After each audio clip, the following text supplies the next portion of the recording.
ইসলামী bank বলতে বাংলাদেশে এখন অনেকগুলো ইসলামী ব্যাংক আছে। এই ইসলামী ব্যাংকগুলোতে টাকা রেখে আমরা তার লভ্যাংশ ভোগ করতে পারবো কিনা, এ বিষয়ে ওলামা একরামের একাধিক মত আছে। কিছু ওলামা একরামের গবেষণা অন্তে তারা বলেন যে ইসলামী ব্যাংকগুলো আমাদের দেশের পরিসরে কেন্দ্রীয় ব্যাংকের অধীনে থাকতে হয়, দেশের প্রচলিত নিয়মকানুন মেনে চলতে হয়, যার কারণে এবং অনেক ক্ষেত্রে সদিচ্ছার অভাব বা ঘাটতি থাকার কারণে পরিপূর্ণ ইসলামিক না। যেহেতু পরিপূর্ণ ইসলামিক না, অতএব সেখানে টাকা রেখে সেটার লভ্যাংশ খাওয়া জায়েজ হবে না। এটা হলো কিছু আলেমদের মত। এর বিপরীতে অন্য ওলামা একরাম বলেন যেহেতু আমাদের সমস্ত ইসলামী ব্যাংকগুলোর শরিয়া বোর্ড আছে এবং সে শরিয়া বোর্ডে গ্রহণযোগ্য ওলামা একরাম বসে আছেন, তাদের দায়িত্ব হলো এটা ইসলামী পদ্ধতিতে চলছে কিনা মনিটরিং করা, পরামর্শ দেওয়া।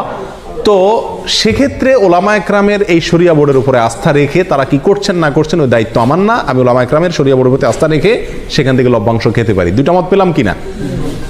এই দুই মতকে সমন্বয় করে একটা তৃতীয় মত দিই আমি আপনাদের, সেটা হলো ইসলামী ব্যাংকগুলোতে টাকা জমা রাখা এক জিনিস, আর সেখানে বিভিন্ন মেয়াদে কিস্তিতে টাকা রেখে লাভ খাওয়া আরেক জিনিস। ইসলামী ব্যাংকগুলোতে টাকা রাখা শুধু জায়েজই নয়, বরং জরুরি এবং উত্তম, এবং একজন মুমিন হিসেবে আমরা বাধ্য টাকা জমা রাখা যে কোনো ইসলামী ব্যাংকে। কেন? কারণ সুদী ব্যাংকে আমি টাকা জমা রাখলে কেমন যেন তাদেরকে সুদী কারবারে কি করলাম, সহায়তা করলাম। আমার এই টাকাটা পেয়ে তারা সুদে সহায়তা করবে। ইসলামী ব্যাংকগুলো আর কিছু করুক আর না করুক, একটা কাজ তো তারা করবে, সেটা কি? আমার এই টাকাটা নিয়ে সুদ যে হারাম, এই একটা কনসেপ্ট ইসলামী ব্যাংকগুলো বাংলাদেশে বিস্তার করছে কি করে নেই।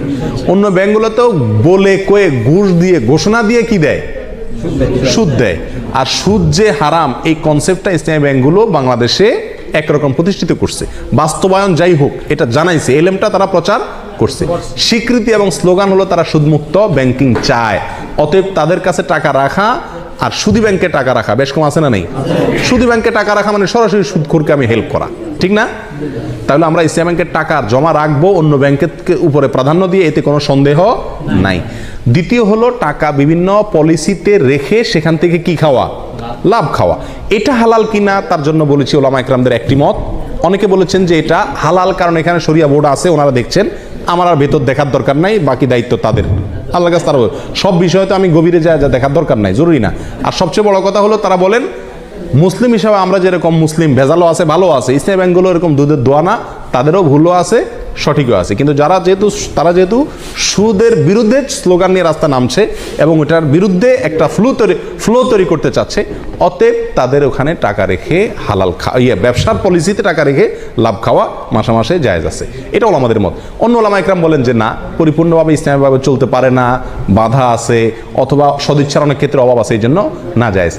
এক্ষেত্রে আমি বলবো তৃতীয় মতটি, সেটা হলো যদি আপনার বিকল্প কোনো পথ খোলা থাকে তাহলে আপনি এই ব্যাংকে টাকা রেখে লাভ খাওয়ার চাইতে সরাসরি ব্যবসা করুন, সেটা সবচেয়ে নিরাপদ এবং ভালো, সন্দেহ থেকে দূরে থাকলেন। আর যদি অন্য কোনো সমস্ত উপায়গুলো বন্ধ হয়ে যায় তাহলে ইনশাআল্লাহ বিদিনিল্লাহ এটা পরিপূর্ণ হারাম হবে না। আল্লাহু আলাম।